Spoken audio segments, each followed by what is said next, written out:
낮에 눈에 띈 뉴스를 하나 살펴보겠습니다. 드라마 더 글로리 어제 제가 큐시트 산책에서도 말씀을 드렸었는데 장안의 화제입니다. 그런데 1화에 나왔던 그 끔찍한 학교 폭력 현장을 보고 설마 저렇게까지 하겠어? 라고 생각을 했었는데 알고 보니 이게 17년 전에 벌어졌던 실제 사건을 모티브로 해서 만들어진 것 아닌가 싶은 기사가 났습니다. 2006년 청주의 한 여자 중학교에서 벌어진 사건인데요. 청주의 한 여자 중학교에 다니는 14살 딸이 동급생으로부터 고데기로 몸을 지지는 등 심한 폭력을 당했다. 이 부모가 한 언론사에 이렇게 제보를 해왔고요.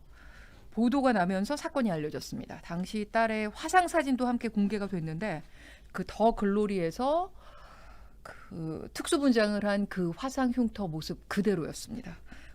경찰 조사가 시작됐고요. 가해자로 3명의 학생이 지목됐는데요.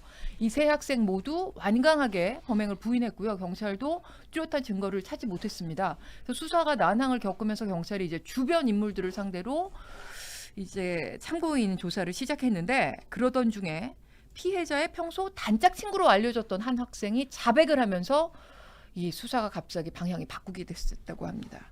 사건이 언론에 보도되자 이 가해자가 피해자에게 사실대로 말을 하면 죽여버리겠다 이렇게 협박을 했고 가해자에게 다른 학생들을 지목하라 이렇게 종용하기까지 하면서 이 억울한 세 학생이 용의자 선상에 올랐었던 겁니다. 이후 가해자의 자백으로 사건의 진상이 밝혀졌는데요. 고데기로 온 몸을 지져서 화상을 입히고 야구방망이로 무차별적으로 때리고 매일 현금을 상납받고 이런 일이 굉장히 오랫동안 이어졌고요. 그 가해자는 이에 대해서 자백을 했는데도 불구하고 이거는 피해자가 거짓말을 하고 약속을 지키지 않아서 내가 그냥 때린 것 뿐이다 이러면서 폭력이 아님을 아주 뻔뻔하게 주장했다고 합니다.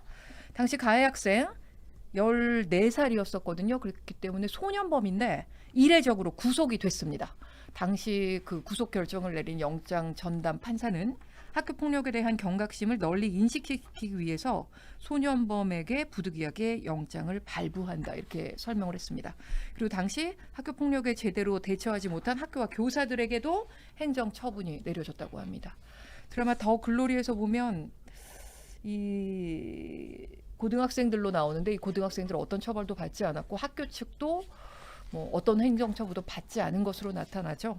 이렇게 아무 이유 없이 누군가를 괴롭히거나 그 괴롭히는데 공모하는 것을 보고 있으면 정말 성악설이 맞는 것인가 라는 생각이 듭니다. 제발 이 사회에서 이런 절대 악이 사라지기를 바라는 마음으로 어제에 이어서 오늘 다시 한번 이 기사 갖고 와봤습니다.